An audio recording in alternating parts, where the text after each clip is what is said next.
Assalamualaikum warahmatullahi wabarakatuh. Oke, untuk bimbel AKM kali ini tentang numerasi sama Cynthia ya. Nah, di sini kalian buka buku kalian halaman 204 untuk stimulus yang ke-11 ya. Nah, di situ kan ada pertumbuhan tanaman kacang hijau.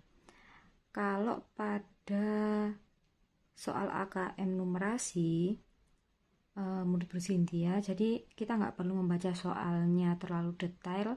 Kita lihat kalau ada tabel berarti tabelnya, kalau ada gambar berarti gambarnya, kemudian lihat angka yang ada di situ ya, baru kita baca soal. Nah, sekarang kalian lihat di situ kan ada tabel hari keempat. Untuk yang media tanah sebelah kiri, media pasir sebelah kanan, itu sudah dibedakan ya. Nah, sekarang kita masuk ke soal langsung yang nomor 16.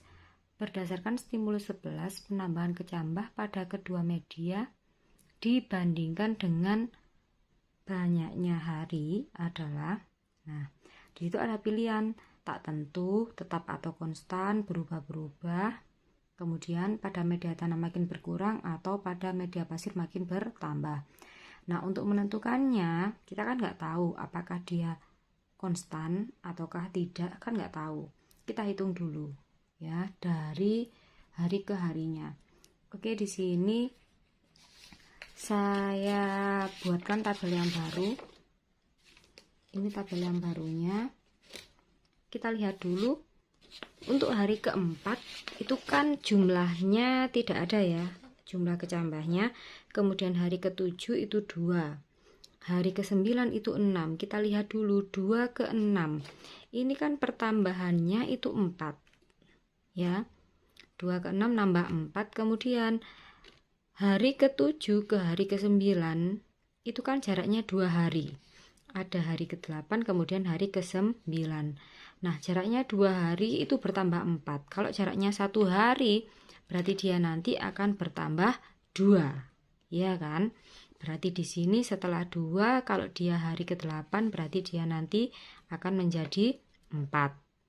Kemudian hari ke-10, 11, 12, 13, 14, 15, 16 gini, bertambah 2 terus dia. Ini 8, 10, 12, 14, kemudian 16, 18, sama 20. Nah, ini untuk yang media tanah. Kemudian yang sebelah kanan itu ada untuk yang media pasir. Untuk yang media pasir caranya juga sama. Coba kita lihat. Hari ke-8 jumlahnya adalah 5. Hari ke-10 jumlahnya adalah 8. Nah, di sini 8 ke 10 nambahnya kan 2 hari. Itu bertambah 8. Kemudian 10 ke 12 bertambah 2 hari. 8 ke 11 dia nambahnya adalah 3. Jadi ini nambah 3, ini ke sini juga nambah 3. Gitu kan ya. Berarti kan dia setiap 2 hari itu bertambah 3. Nah, sekarang 2 ke 14 kan ya. Nambah 2 berarti di sini juga bertambah 3. Kalau dia bertambah 3 berarti kan di sini jadi 14. Oke. Kemudian kalau mau kita teruskan lagi, 16 itu kan ini juga nambah 3 lagi ya. Nambah 3 lagi 17. Nah, setelah hari ke-16 kita tambah 2 hari lagi, berarti kan hari ke-18, kemudian hari ke-20, ditambah 3 lagi, ditambah 3 lagi. Kalau kita tambah dengan 3, ini 20, ditambah dengan 3 berarti 23. Seperti ini kan ya. Nah, kemudian baru kita lihat di situ. Berarti jawabannya apa? Apakah tak tentu, tetap atau konstan, atau berubah-ubah? Kita lihat di sini. Kalau yang sebelah sini, setiap harinya dia kan bertambah 2. Kalau di sini setiap 2 hari itu bertambah 3. Artinya di sini jawabannya adalah tetap atau konstan ataukah berubah-berubah. Oke, kalau kita bandingkan berarti kan penambahannya kan berarti tetap terus kan ya, nambah 2 terus. Kemudian yang sebelah kanan dia setiap 2 hari nambah 3 terus. Artinya jawabannya di sini adalah yang B, tetap atau konstan. Jadi nomor 16 itu jawabannya adalah yang B. Ini ya. Oke, kemudian sekarang kita masuk ke soal yang nomor 17. Sama kita lihat tabelnya. Beri centang pada kotak di depan pernyataan untuk jawaban-jawaban yang benar. Nah, sekarang untuk pernyataan yang pertama, jumlah kecambah pada kedua media sama pada hari ke-10. Coba kita lihat. Pada hari ke-10 ini jumlahnya adalah 8. Yang ini pada hari ke-10 jumlahnya 8. Berarti dia merupakan pernyataan yang benar. Oke. Ini pernyataan yang benar. Oke. Kemudian pada hari tertentu jumlah kecambah pada kedua media sama, yaitu sebanyak 8 kecambah. Ini tadi ya, hari ke-10 jumlahnya 8, kemudian yang media pasir hari ke-10 juga jumlahnya 8. Berarti dia pernyataan yang benar juga. Kemudian yang ketiga, jika kondisi stabil banyak kecambah pada media pasir, hari ke-20 adalah 32 kecambah. Nah, kita lihat pada media pasir. Ini ya, media pasir.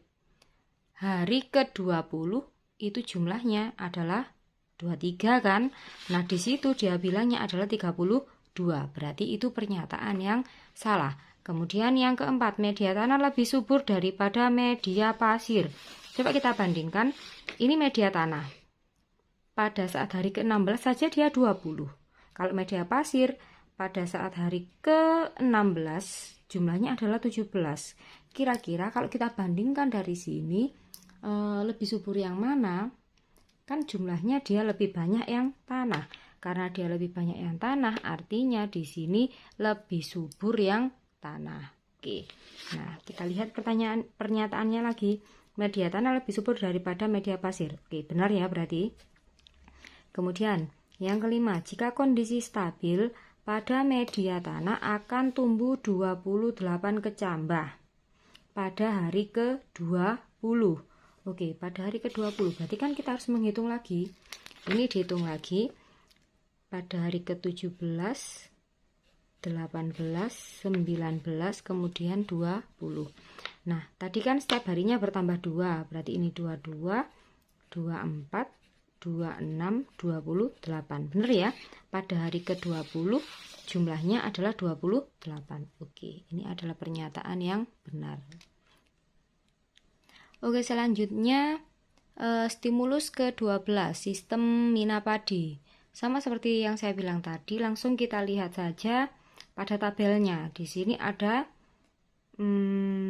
ikan A, perlakuan A, perlakuan B, perlakuan C. Panjang awal ikannya sama ya, 3,5. Pada minggu ke-1 sekian, kedua, ketiga, keempat, kelima, nah sekian ini. Oke, sekarang kita masuk ke pertanyaannya. Pertanyaannya di sini yang nomor 18, setelah 1 minggu dengan perlakuan C, penambahan panjang ikan mendekati konstan. Rata-rata penambahan panjang ikan per minggu adalah, nah sekarang yang diminta adalah yang C. Oke, yang C berarti kan yang ini. Mintanya adalah rata-rata penambahan panjang ikan.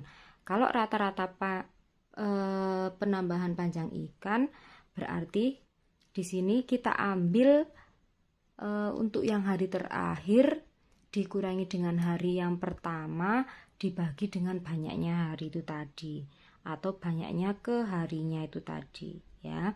Nah, di sini berarti kan karena dia mintanya pertambahan panjang ikan, yang paling banyak tadi adalah 6,78. Berarti kita tulis dulu di sini 6,78 dikurangi dengan minggu pertamanya. Penambahannya adalah panjangnya adalah 5,28. Berarti tulis 5,28. Nah, pertambahannya dari minggu ke-1 sampai ke-5, berarti kan nanti ada 4 jedanya ya. Berarti dibagi dengan 4. Nah, di sini baru kita hitung. Hasilnya adalah 0,375. Nah, ini adalah jawabannya. Berarti jawabannya adalah yang B ini. Oke ya. Nah, sekarang kita masuk ke soal berikutnya, soal nomor 19. Langsung kita lihat. Nah, di situ mintanya kan perlakuan pada ikan A sama B ya. Kita langsung ke pernyataan.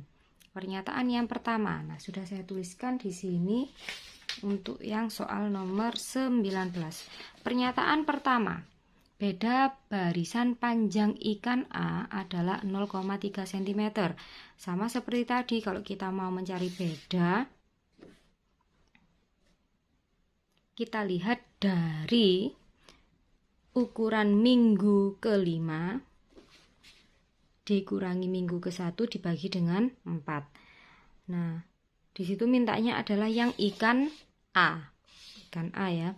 Ikan A berarti 6,3 dikurangi 5,39 kita bagi dengan 4. Oke, kita tulis dulu. Berarti di sini bedanya sama dengan 6,3 dikurangi dengan 5,39 dibagi dengan 4. Oke, kita hitung dulu. Oke, hasilnya adalah 0,2275. Oke. Nah, di situ padahal dia bilangnya adalah 0,3 cm. Berarti ini pernyataan yang salah. Oke, kemudian kita masuk ke pernyataan yang kedua. Pernyataan yang kedua adalah beda barisan panjang ikan B. Nah, barisan panjang ikan B, kita lihat dulu ikan B.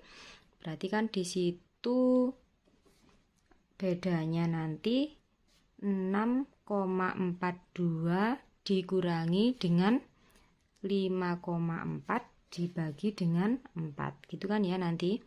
Oke, ini 6,42 dikurangi dengan 5,4 dibagi dengan 4, hasilnya adalah 0,255 cm. Oke. Nah, berarti di sini adalah pernyataan yang benar. Oke. Kemudian kita lanjutkan. Pernyataan 3, panjang ikan A pada minggu ke-7 adalah 6,81. Nah, caranya seperti ini. Kita lihat pada A. Minggu kelimanya itu adalah 6,3. Nah, gini. Minggu kelima 6,3. Berarti kan kalau dia minggu ke-6 6,3 ditambah dengan bedanya untuk yang A tadi kan ini 0,2275. Berarti ini ditambah dengan 0,2275. Kemudian kalau minggu ke-7 berarti kan ini tadi 6,3 ditambah 0,2275 ditambah lagi bedanya 0,2275. Nah, ini yang kita hitung. Ini adalah jumlah untuk yang minggu ke-7. Minggu ke-7 hasilnya adalah 6,755 cm. Nah, berarti di situ pernyataannya adalah pernyataan yang salah. Oke ya. Oke, sekarang saya lanjutkan untuk pernyataan yang keempat. Panjang ikan B pada minggu ke-7 adalah 6,93. Nah, sekarang kita lihat dulu ikan B. Ikan B berarti kan yang minggu kelima. Minggu kelimanya adalah 6,42. Nah, ini sudah saya tulis. Minggu kelimanya adalah 6,42. Berarti kan minggu ke-6-nya 6,42 ditambah dengan bedanya. Untuk yang B ini tadi ya 0,255. Minggu ke-7 berarti 6,42 ditambah 0,255 ditambah 0,225. Nah, seperti ini. Ketemu hasilnya adalah 6,93 cm. Nah, berarti kan sesuai sih. Nah, berarti dia merupakan pernyataan yang benar. Oke. Kemudian pernyataan yang kelima, selisih panjang ikan A sama panjang ikan B pada minggu ke-7. Panjang ikan A 6,755, panjang ikan B 6,93. Nah, ini nanti dikurangi. Berarti yang besar kurangi dengan yang kecil ya. 6,93 dikurangi dengan 6,755. Nah, di sini kalau kita kurangi ternyata hasilnya adalah 0,175. Oke, berarti ini merupakan pernyataan yang benar juga. Oke. Sampai sini bisa ya kira-kira nanti kalau ada soal seperti ini. Oke, selanjutnya soal yang nomor 20. Sama ya ini, mencari pernyataan yang benar. Pernyataan yang pertama, beda barisan untuk yang ikan C. Di sini ikan C kita patokannya adalah 0,375. Nah, sekarang ikan C tadi kalau kita hitung berarti kan berdasarkan soal nomor 18. Ikan C tadi kalau kita hitung rata-rata penambahan panjang ikannya, ini yang dinamakan dengan beda, itu 0,375. Berarti benar ya? Itu merupakan pernyataan yang benar. Nah, ini. Kemudian pernyataan yang kedua, panjang ikan C pada minggu ke-9. Nah, berarti kita lihat dulu. Ini minggu ke-5-nya untuk yang C adalah 6,78. Ini minggu ke-5.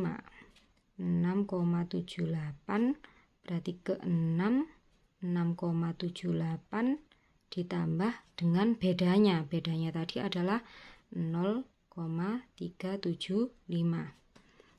Kemudian kan yang kita cari ke-9, 789. Berarti kan ditambah 0,375-nya sebanyak 1, 2, 3, 4. Nah, berarti ini 6,78 ditambah dengan 4 kali 0,375. Nah, seperti ini ya, karena dia ditambah 0,375-nya sebanyak 4 gini. Oke. Kemudian baru kita hitung, ternyata di situ kalau kita hitung hasilnya adalah 8,28. Nah, seperti ini. Oke, berarti ini merupakan pernyataan yang benar. Kemudian pernyataan yang ketiga, penambahan panjang ikan mengikuti barisan geometri. Karena di sini kita tadi pakai beda. Kalau beda itu berarti kan bukan pada barisan geometri, merupakan dia pada barisan aritmatika. Nah, berarti ini pernyataan yang salah. Kemudian yang keempat, pemberian tambahan menu makanan 2 berpengaruh signifikan terhadap pertumbuhan ikan. Benar ya? Karena di sini kalau kita bandingkan dari perlakuan A, B, C, kan yang lebih besar penambahan panjangnya atau jadi panjangnya yang lebih panjang minggu ke-5. Kita lihat dari minggu yang ke-5 ini 6,3, ini 6,42, ini 6,78. Kan penambahannya yang paling banyak kan di sini ya, atau yang paling panjang ikannya jadi perlakuan yang ke C. Berarti ini untuk yang pernyataan 4 itu adalah pernyataan yang benar. Tuh. Kemudian yang kelima, pada pemeliharaan berikutnya perlakuan C lebih menguntungkan. Nah, sekarang kalau perlakuan C lebih menguntungkan, kan di sini tadi bilangnya tambahan menu makanan 2. Kalau ada tambahan menu makanan 2, berarti kan juga ada biaya tambahan. Kalau ada biaya tambahan, apakah nanti mungkin akan lebih menguntungkan? Nah, berarti kan kita belum tahu apakah menguntungkan apa tidak dengan hasilnya nanti.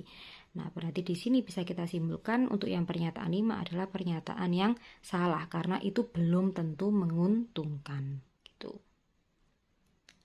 Oke, selanjutnya stimulus yang ke-13, penyiraman tanaman. Nah, di sini ada Bagas yang diminta menyiram tanaman seperti pada gambar ini. Ya, kalau kita tuliskan pada koordinat kartesius, posisinya si Bagas itu ada di min 30. Kemudian embernya, air yang keluar dari embernya itu dari ketinggian 30. Terus jaraknya di sini ini mencapai 20. Kalau dia terpanjangnya atau terjauhnya, yang terpendeknya atau terdekatnya adalah 5. Oke. Nah, sekarang kita masuk ke soal. Soal di sini. Nah, perhatikan stimulus 3. Persamaan aliran air dinyatakan dengan fungsi kuadrat. Koefisien X kuadrat pada persamaan aliran air paling jauh, mintanya adalah paling jauh. Nah, ini sudah saya gambarkan ya, kira-kira seperti ini. Ini posisi Bagasnya itu di min 30, kemudian jarak air terjauhnya adalah 20, jarak terdekatnya adalah 5. Nah, kalau kita mau membuat fungsi kuadratnya, karena di sini ini kan berarti titik puncaknya adalah 0,30. Yang ini melalui 5,0, yang ini melalui 20,0. Ketika dia diketahui titik puncak,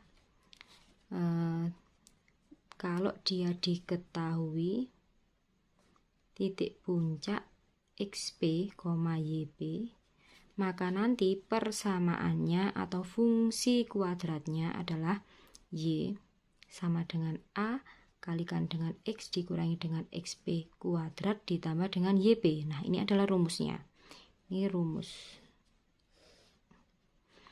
Nah, sekarang soal yang nomor 21, koefisien X kuadrat pada persamaan aliran air paling jauh.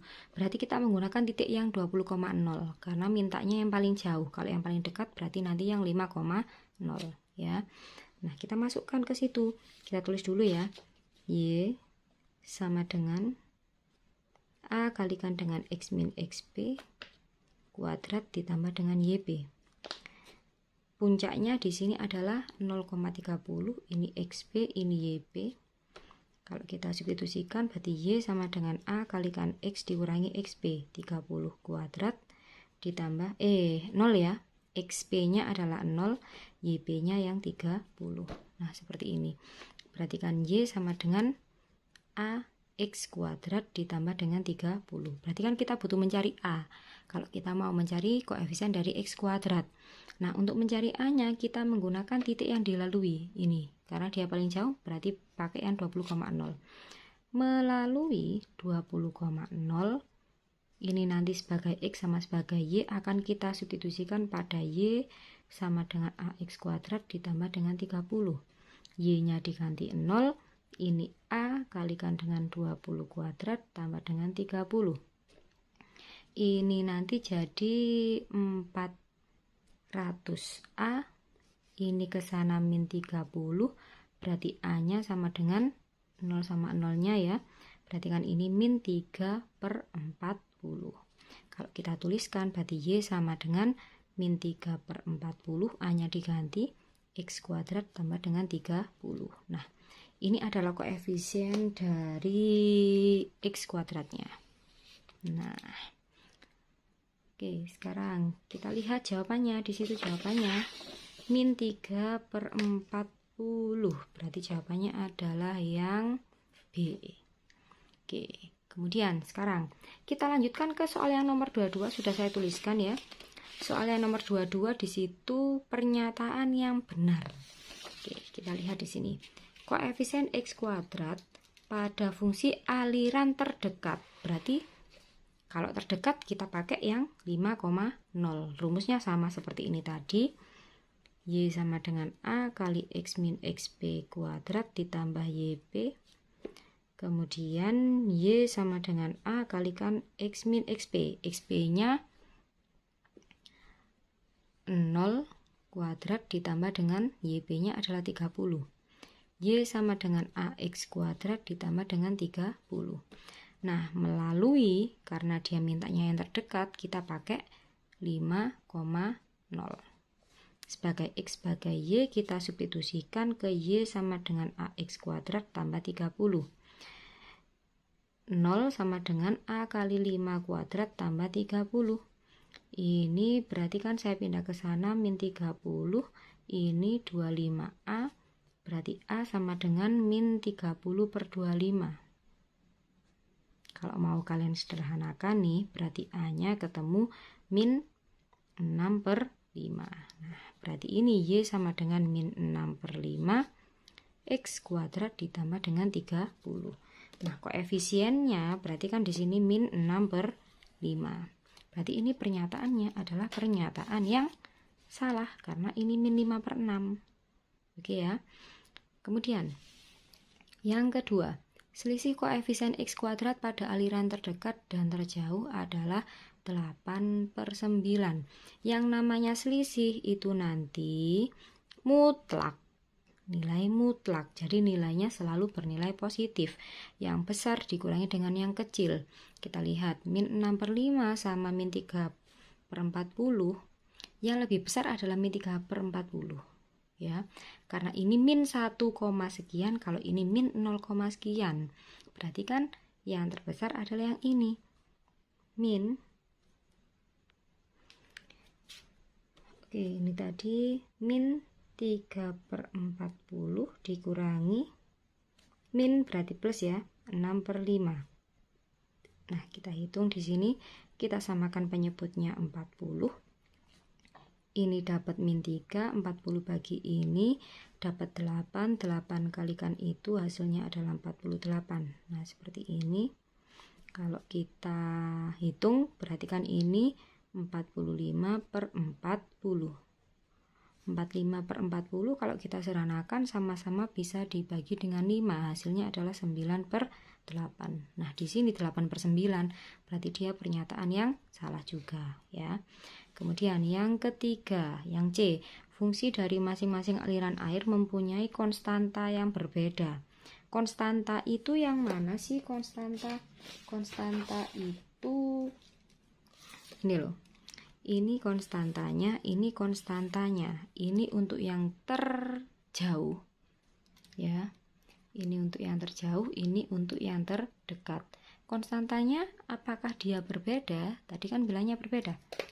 Salah ya, karena di situ konstantanya adalah sama. Berarti ini salah. Kemudian yang D, koefisien X pada setiap fungsi aliran air itu positif. Koefisien X, bukan koefisien X kuadrat loh ya. Koefisien itu angka yang ada di depannya X. Ini kan X kuadrat, berarti bukan ini. Kan nggak ada sih X di sini, yang X saja. Berarti koefisiennya yang terdekat itu 0, kemudian yang terjauh juga nggak ada kan ya, yang koefisien X yang terjauh itu juga 0. Nah, dia bilangnya bernilai positif. Positif itu maksudnya apa? Kalau kita tuliskan pada sumbu itu dia bernilai positif gini, padahal kan di 0. Kalau 0 apakah dia positif? Tidak. Berarti ini jawabannya juga bukan ya. Kemudian yang E, kalau ini bukan, ini bukan, ini bukan, ini bukan, otomatis jawabannya adalah yang E. Tuh, ya. Ini jawabannya. Oke. Sekarang kita lanjutkan ke soal yang nomor 23. Jika aliran air semakin jauh, nilai mutlak koefisien X kuadrat pada persamaan aliran air akan apakah semakin kecil, apakah sama, atau semakin besar, atau tidak tentu, atau tetap. Nah, coba kita lihat di sini. Kalau dia terjauh, saya tulis ya, terjauh itu kan di sini tadi min 3 per 40, min 3 per 40. Kemudian yang terdekat di sini kan dia min 6 per 5. Nah, sekarang tapi dia mintanya adalah nilai mutlak, berarti mintanya yang bernilai positif. Ini dimutlakan ya.